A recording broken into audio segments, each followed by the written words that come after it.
শ্রেয়া। হ্যাঁ, পরিমল কাকুর সাথে কথা বলেছিস? বললাম।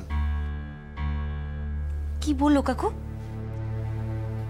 কাকু তো বলছেন কালকেই ওখানে চলে যেতে, ওখানে ব্যাংকে নাকি অ্যাপ্লিকেশন করতে হবে।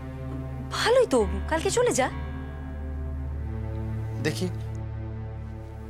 এই বাবা ফিরেছে রে? কেন বলতো? না, ভাবছিলাম বাবাকেও জানিয়ে দিই ব্যাপারটা। এই না না, ওইসব জমি মর্টগেজ বা ব্যাংক লোনের কথা বাবাকে এখন কিছু বলতে যাস না। তাহলে কি বলবো? বলবি বাবা বলেছিল বলেই তুই দেশের বাড়িতে গিয়ে ওখানকার কর্মকাণ্ড দেখে আসতে চাইছিস। ঠিক আছে। শ্রেয়া, বলছিলাম যে তুই একটু যাবি না আমার সঙ্গে? ও না, একা যেতে কেমন সংকোচ বোধ হচ্ছে। চল না। চল। দিভাই, মা মাছের ডিমের বড়া ভাজছিল, দেখ তোর জন্যও নিয়ে এসেছে। ও বড়দা, তুইও আছিস? তাহলে আমি আর দুটো নিয়ে আসি। এই ঝিমলি শোন না, তুই বরং এগুলো খেয়ে নে, আমি না দাদার সাথে একটু বাবার ঘরে যাচ্ছি। হ্যাঁ শোন না ঝিমলি, তোকে না একদিন আমি ওই ডিমের পাকোড়া খাও। কলেজ স্ট্রিট একটা দোকান আছে, দারুণ ভাজি। বাবা, হঠাৎ আমাদের উপর তোরা তো দয়া হলো কেন রে? ঝিমলি, তুই এইভাবে আমাকে... এই ছাড় না দাদা, ওর কোথাও তো পাত্তা দিস না তো। চল এখান থেকে, চল চল।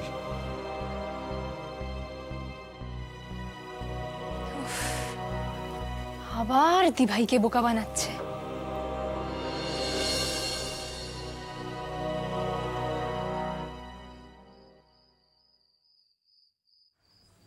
বাবা। কিরে খুকু?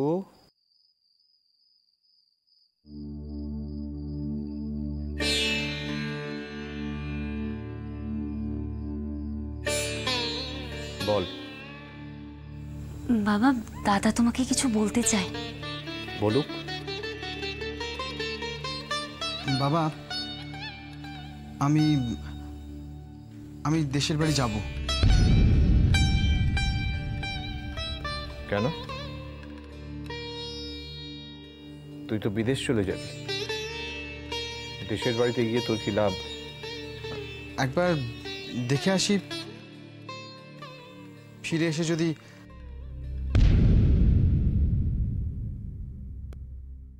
তুই যে ফিরে আসবি না সেটা আমি বুঝেছি।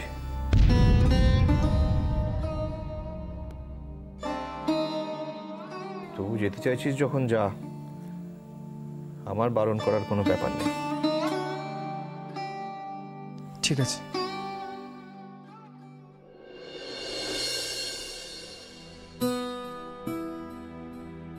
খুকু, হঠাৎ তো দাদার এত সুমতি হলো কেন? কি জানি, হয়তো নিজের ভুলটা বুঝতে পেরেছে। আর আমি তোমাকে বলেছিলাম না বাবা, দেখো দাদা ঠিক একদিন নিজেকে শুধরে নেবে। আরে 50,000 টাকা চেক? এত টাকা চেক কোত্থেকে এলো? একটা বড় অর্ডার এসেছে গুজরাট থেকে। একাদশীর দিন বা তার পরের দিন একবার ওখানে যাবো ভাবছি।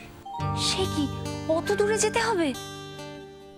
যেতে হবে রে, কতগুলো স্যাম্পল অ্যাপ্রুভ করে নিতে হবে, তারপর ডেলিভারির দিন আবার যাব। কিন্তু ওরে পাগলি, এখন তো তুই অনেক বড় হয়েছিস, এখনো বাবাকে ছেড়ে থাকতে পারবি না, এখনো কষ্ট হবে। যত বড় হব তোমাকে ছেড়ে থাকার কষ্ট আমার ততই বাড়বে।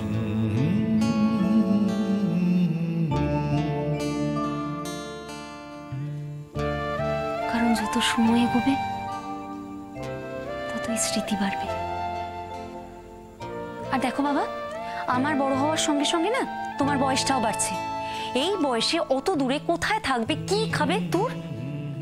আরে অত ভাবলে চলবে বোকা, ব্যবসা করতে হবে না। তবে খুকু, তোর গানের স্কুলটা এবার আমি করে দেবই ভাবছি, কেউ আমাকে আটকাতে পারবে না। হাঁ করে দেখছিস কি? এবার বল, প্রবালের কি হলো?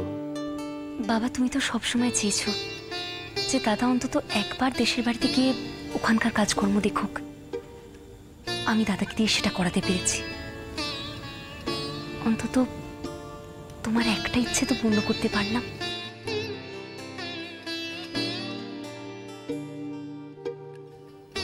উপরে বুড়ো বাবাকে খুশি করার জন্য আর তুই কি করবি বলতো? হ্যাঁ, তুমি বুড়ো না। তাহলে কি আমি এখন কলেজের ফার্স্ট ইয়ার? হ্যাঁ,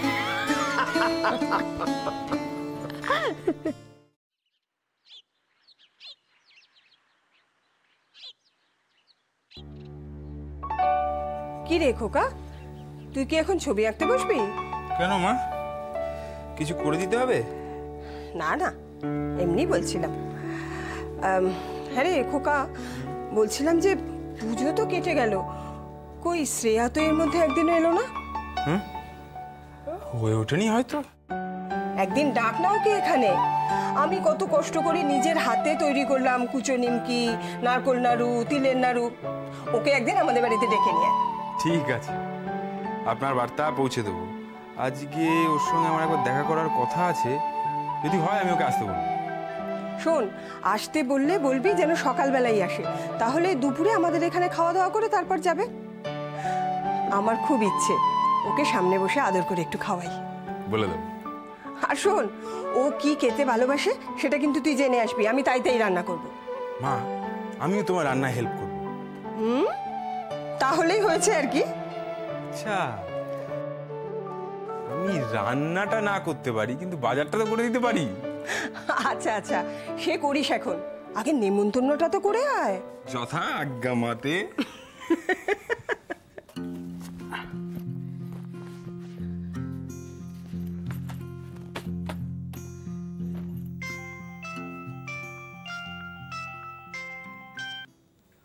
হ্যাঁ ইন্দ্রিলা, বলো। কবে আসছো? কবে মানে? রোববার হতে আর মাত্র 2 দিন বাকি, তার মধ্যে তোমাকে যা ব্যবস্থা করার করতে হবে। হ্যাঁ যাবো যাবো। শোনো না, আমি একটা আশার আলো দেখতে পেয়েছি। তাই? হ্যাঁ, কিন্তু আমাকে না তার জন্য দেশের বাড়ি যেতে হচ্ছে। কি? তুমি তুমি কলকাতা ছেড়ে চলে যাচ্ছ? আরে না না, সে তো মাত্র 2-1 দিনের জন্য। আমি 2-1 দিনের মধ্যে সব ব্যবস্থা করে ফিরে আসবো। ফিরে এসে তোমার বাবার সঙ্গে কথা বলবো, ওকে? তার মানে তো তুমি রোববারের আগে ফিরতে পারবে না। কি হবে? কি হবে তাহলে প্রবাল? আরে এই রোববারটা একটু ম্যানেজ করো না প্লিজ। ম্যানেজ? কি করে ম্যানেজ করব? আচ্ছা, সেটা একটু ভাবো। সেরকম হলে বলে দাও তুমি এই বিয়েটা করছো না। তুমি আমার বাবাকে চেনো না, তাই তুমি এরকম বলছো। আচ্ছা, তুমি এত ভয় পাচ্ছ কেন বলো তো? বললাম না, তুমি আমার বাবাকে চেনো না। সেরকম হলে আমার বাবা আমাকে অন্য কোথাও সরিয়ে দিতে পারে।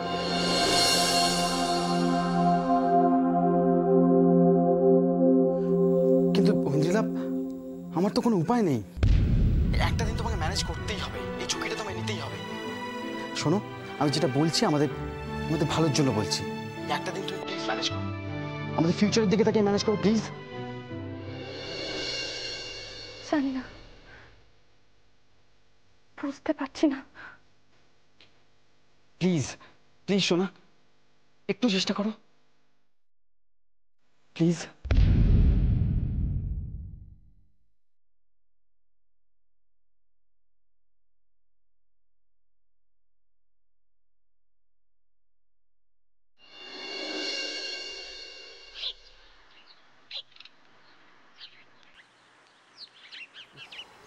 শ্রেয়া, শ্রেয়া, একবার বেরো প্লিজ।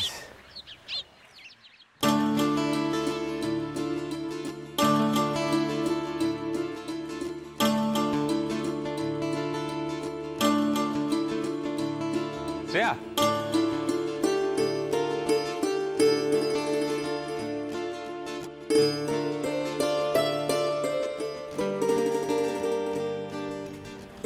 কি হলো কি? তুমি এখানে কি করছো? বাড়ির সামনে এসছো কেন? নিমন্ত্রণ করতে। নিমন্ত্রণ? কিসে? বিজয়ার নাড়ু মিষ্টি খাওয়ার। মানে? মানে মা তোমার জন্য নাড়ু নিমকি টিমকি কি সব বানিয়ে রেখেছে, আমাদের বাড়িতে তোমাকে কাল সকালে যেতে বলেছে। মাসিমা বলেছেন? শুধু যেতেই বলেননি, কাল তোমাকে আমাদের বাড়িতে খেতেও বলেছে। এত সব কথা মাসিমা নিজে মুখে বলেছেন? হ্যাঁ, কেন তুমি যাবে তো? নিশ্চয়ই যাব। Good girl. অলওয়েজ। আচ্ছা, তোমার দাদার ব্যাপারটা মিটেছে? মোটামুটি মিটেছে। যাক বাবা, ভালোই হলো। তোমার মুখটা যা কদিন ধরে খুব ভার দেখাচ্ছিল। জানো, এই ব্যাপারে রূপম খুব সাহায্য করলো।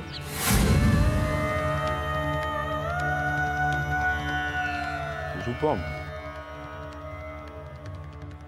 যাক, কারুর সাহায্য তো পেলে।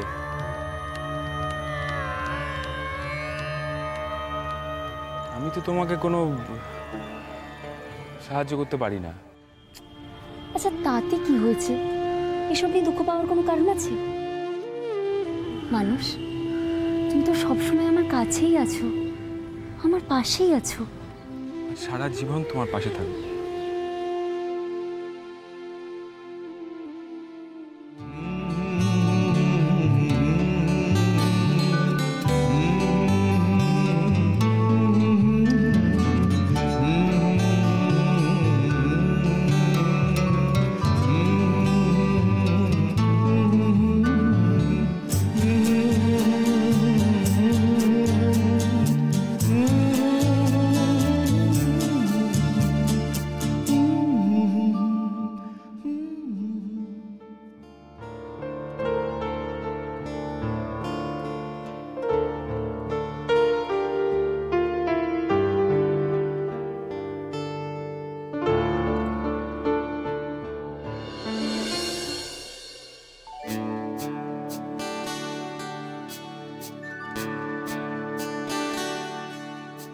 এই শর্ত আমি সব গুছিয়ে দিচ্ছি।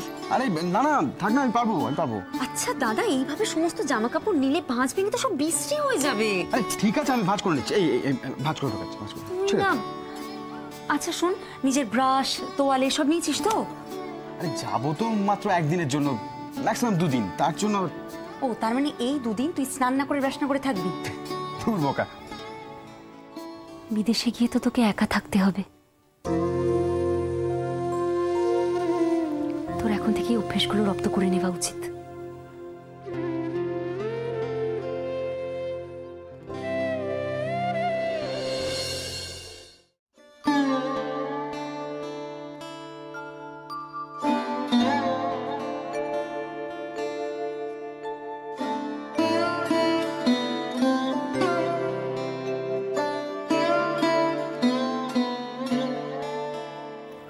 নি ধর এগুলো।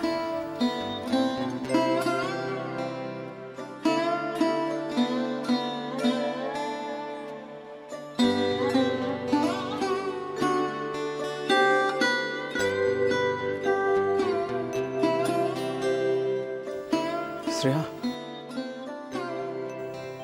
তোরা আমার উপর রাগ করে থাকিস না কেমন? তোর উপর রাগ করে থাকতে পারি? তুই তো আমার দাদা হোস। সেই ছোটবেলা থেকে তোকে রাখি পরিয়েছি, ভাই ফোঁটা দিয়েছি।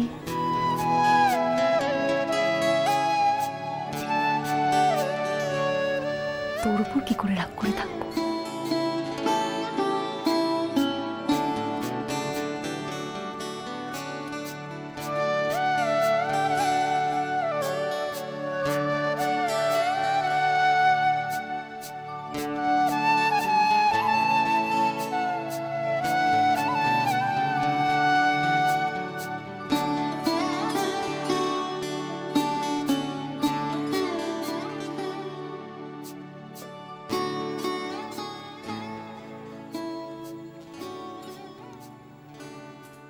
আরে পরিমল, তুমি কতক্ষণ? এই তো কিছুক্ষণ আগে। হ্যাঁ গো, তোমার পুজোর বিক্রি কেমন হলো? যতটা আশা করেছিলাম ততটা হলো না জানো। আচ্ছা ভালো কথা, ওই তুমি ফোনে বলছিলে না যে গুজরাট থেকে কি একটা ভালো অর্ডার পেয়েছো? ভালো অর্ডার। শোনো, কোন কোন শাড়ি কতটা পরিমাণে লাগবে তুমি কিন্তু আমাকে একটু আগে ভাগে জানিয়ে দিও, আমি সমস্ত রেডি করবো। হ্যাঁ, আমি 2-1 দিনের মধ্যে ওখানে গিয়ে অর্ডার ফাইনাল করে তোমায় জানিয়ে দেবো। বেশ। আর একটা ভালো খবর আছে, প্রবাল দেশের বাড়িতে যেতে রাজি হয়েছে। হ্যাঁ, মানে আমি তো সেই কারণেই এলাম, মানে আমি ভাবছি ওকে নিজে সঙ্গে করে নিয়ে যাব, বুঝলে? মানে ও তো কোনোদিন যায়নি ওখানে, চিনতেও পারবে না। তোমার সঙ্গে কি ফোনে কথা হয়েছে? হ্যাঁ। আচ্ছা আচ্ছা পরিমল, তোমার কি মনে হয় আমার ছেলে আমাদের কর্মকাণ্ড থেকে উৎসাহী হয়ে ওখানে থেকে যাবে?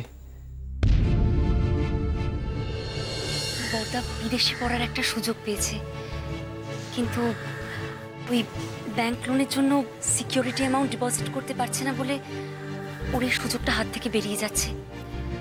আর এই অবস্থায় তো বাবার উপর চাপ দেওয়া যায় না। তাই আমি আপনাকে রিকোয়েস্ট করছিলাম যে আমাদের দেশের জমি বাড়ি মর্টগেজ রেখে দাদার লোনের ব্যবস্থাটা যদি করে দিতে পারেন। বিশ্বাস করুন, আমি বাবাকে ঠকাচ্ছি না, কিন্তু বাবা তো রাজি হবে না। আর বাবা যদি রাজি না হয় তাহলে তো দাদার বিদেশ যাওয়াটা হবে না। আমি তাই দাদার জন্য আপনার কাছে একটু সাহায্য চাইছি। প্রবাল কি জন্য যাচ্ছে সেটা তো তুমি জানো না। তুমি এখনো আশা করে যাচ্ছ তোমার ছেলে হয়তো বদলাবে, কিন্তু সেটা কোনো দিনই হবে না। কি হলো? কি ভাবছো? না, কিছু না। জানো পরিমল, কেন জানি না এখনো আমার মনে হচ্ছে প্রবাল যখন একবার দেশের বাড়িতে যেতে রাজি হয়েছে তখন তখন ও ঠিক আমার স্বপ্নকে সফল করবে। এড়িয়ে যেতে পারবে না বুড়ো বাপকে, পারবে না। আর সবই সম্ভব হয়েছে খুকুর জন্যে।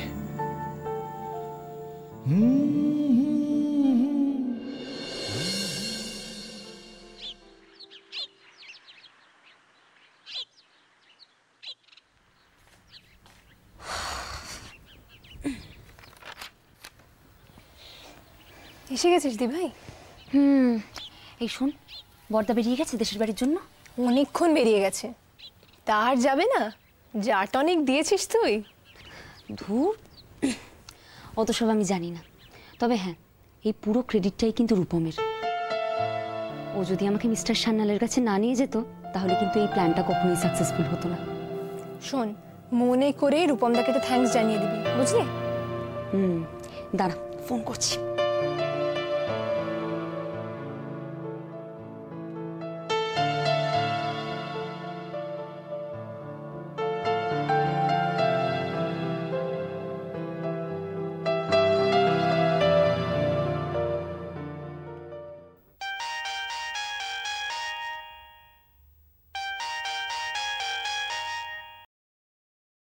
হ্যালো।